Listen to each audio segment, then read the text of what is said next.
Okay, in this video I am going to show you how to use the Max Skinweights tool.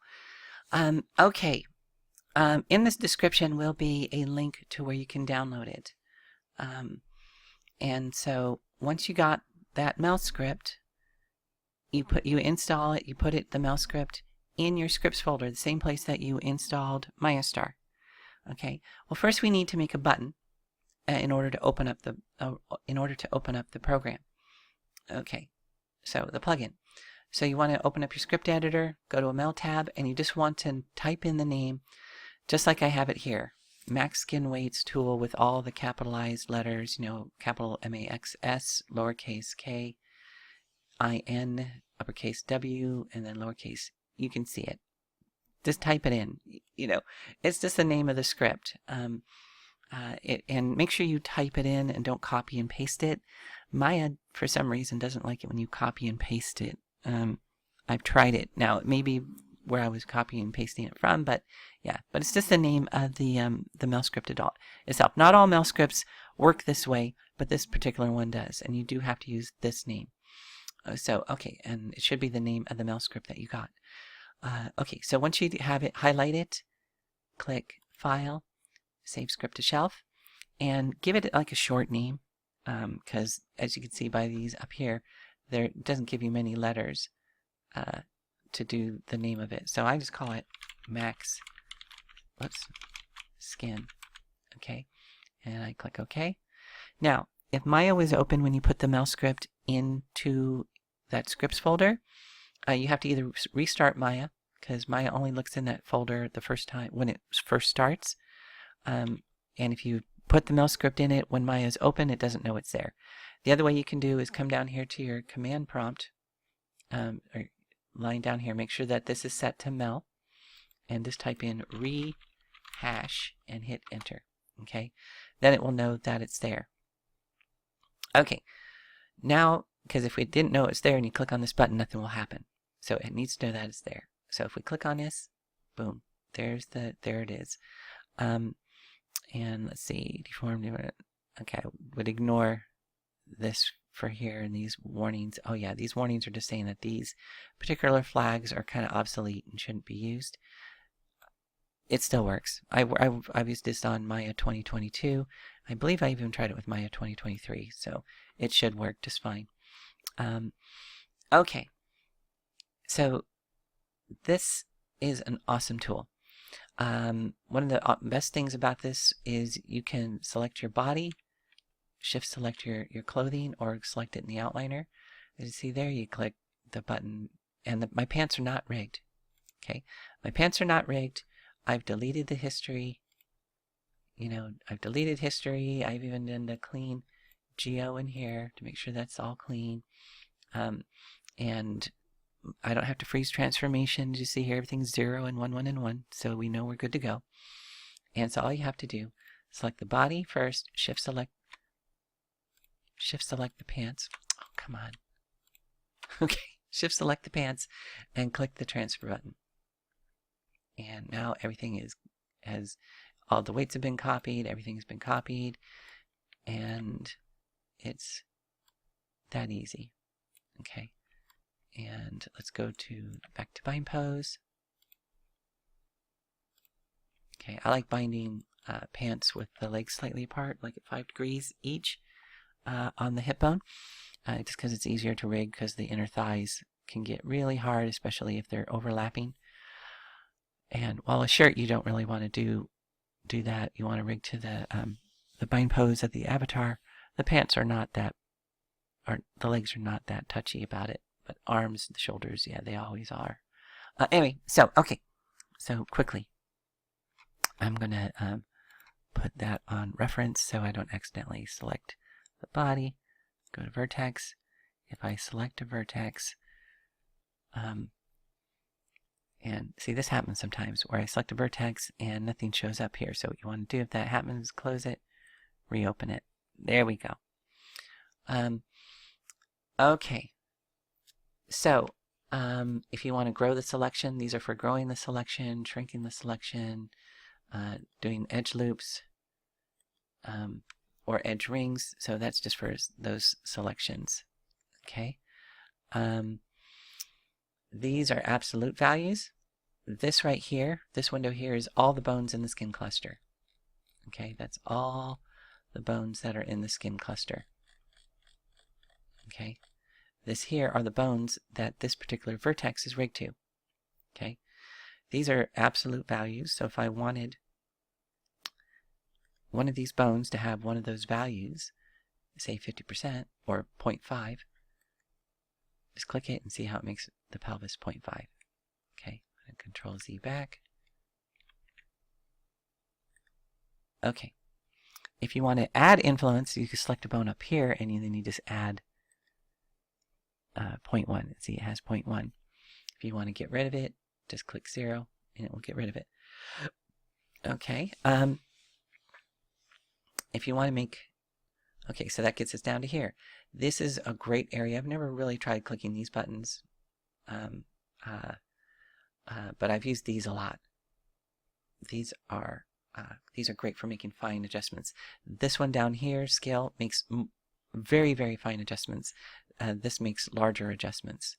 See, if we click positive, it goes up by 0.05. I don't know why it goes up by half of the value here. I don't know why.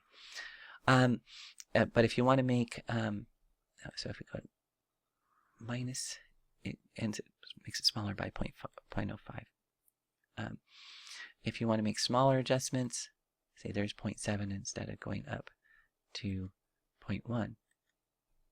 So you make smaller adjustments. And you can change these values here if you want to make even smaller. But I think that's pretty much the smallest adjustment that you can make. So that's great. This is if you wanted to copy the weights from this vertex onto another vertex, you just go copy and select another vertex and paste. Okay, this is great if you have, say, one vertex you can't get it to look okay, but the vertex right next to it looks great.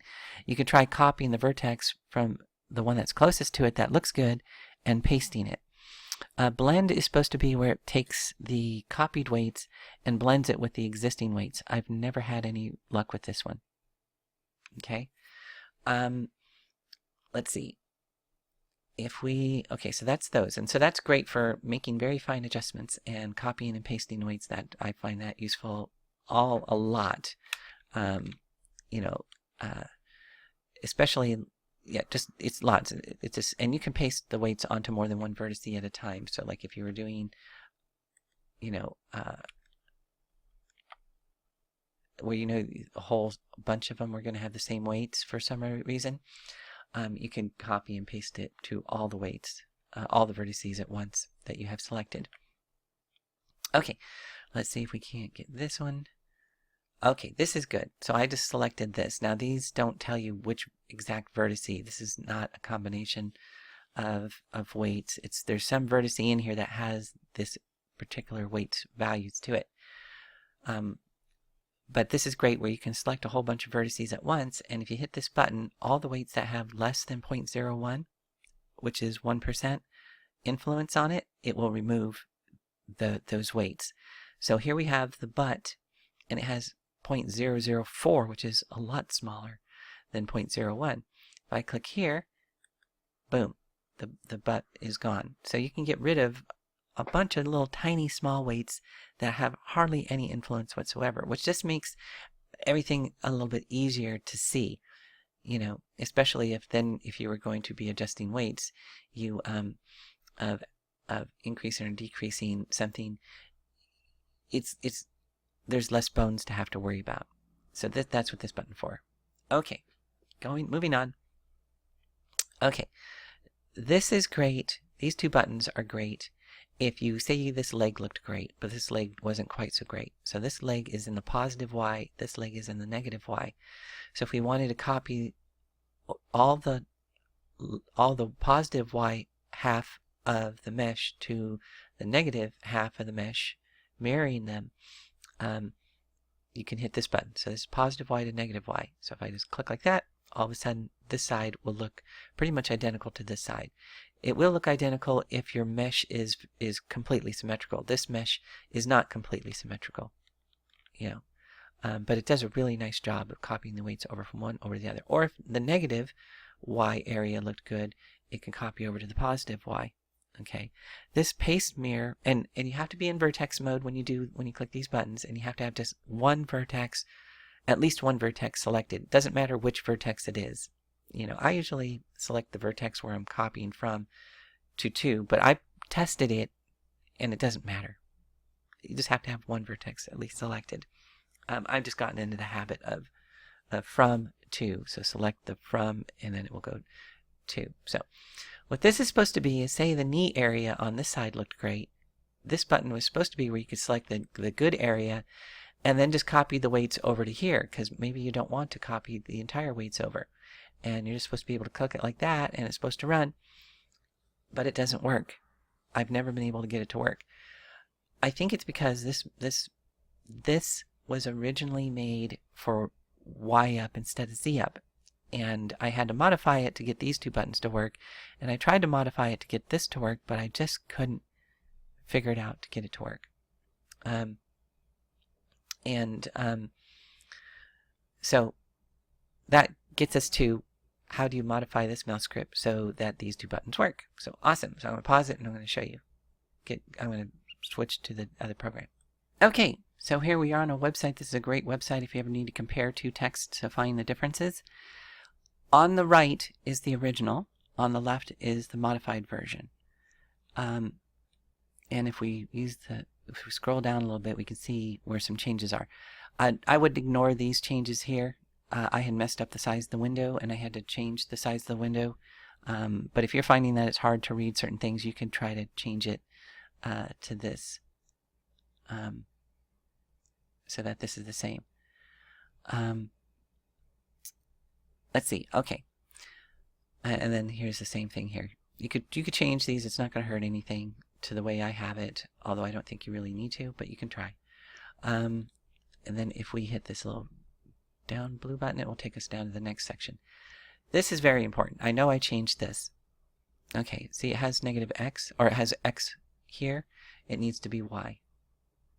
Because Y up, X is left and right. Instead of Z up, Y is left and right. So that's why we had to change this. Okay, so I just changed it from X to Y.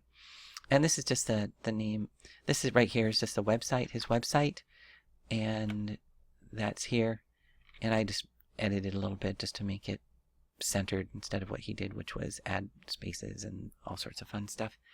It's not really necessary. Okay, then if we go on to that, so freeze the video, make the changes to here, and then we're going to move on to the next one.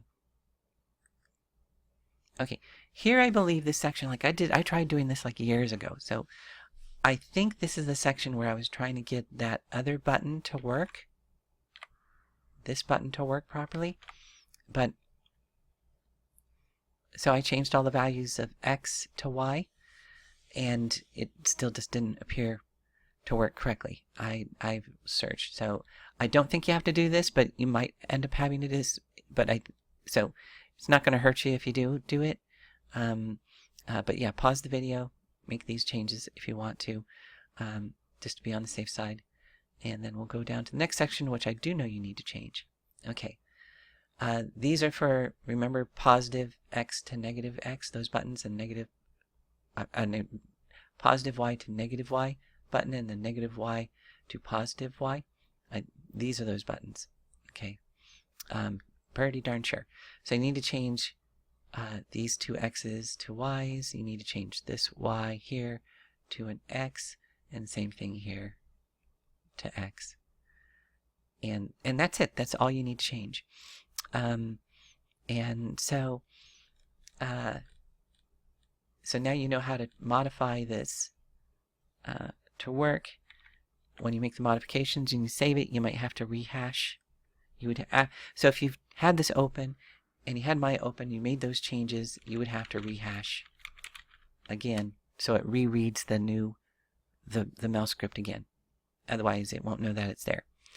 And so yeah, so that's it. Hey, you got it down to 15 minutes. Hey, last time I did it was 19 minutes, and time before that it was 30 minutes. So I got it down. I got it down to a reasonable amount of time. So yeah, this is super, super useful for making very small adjustments and copying weights and all that kind of stuff. And So it's just a great, great tool. Awesome. So we'll see you in the next video.